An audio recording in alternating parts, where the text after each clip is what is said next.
Nagbanggaan sa himpapawid ang isang pampasaherong eroplano at Black Hawk helicopter sa Amerika. 64 ang sakay ng eroplano at 3 ang sakay ng helicopter. Batay sa sources ng Reuters News Agency, may mga nakuha ng katawan ng tao mula sa tubig. At nakatutok si JP Soriano.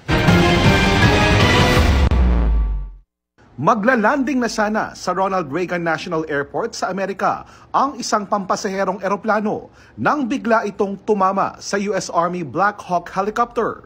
Kuha yan sa observation camera ng Kennedy Center.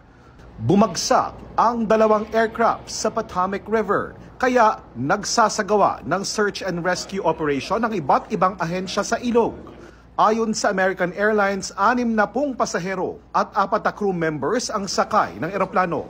3 sundalo naman ang sakay ng helicopter ayon sa isang US official. Nagkasana ng investigasyon ng Federal Aviation Administration habang ipinatigil na muna ang lahat ng paglanding at pag-take off sa paliparan. Wala pang kinukumpirmang impormasyon kaugnay sa bilang ng mga namatay.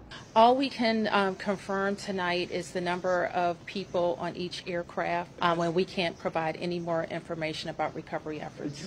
The focus now is rescuing people, and that's what all of our personnel are focused on. Nakita pa sa flight tracking data na ito ang ruta ng eroplano bago nawala ng signal habang lumilipad sa taas ng Potomac River.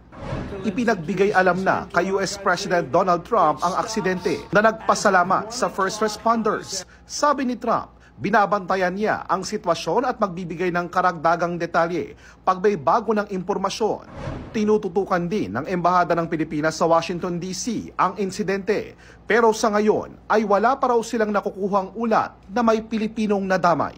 Para sa GMA Integrated News, JP Soriano, nakatutok 24 oras.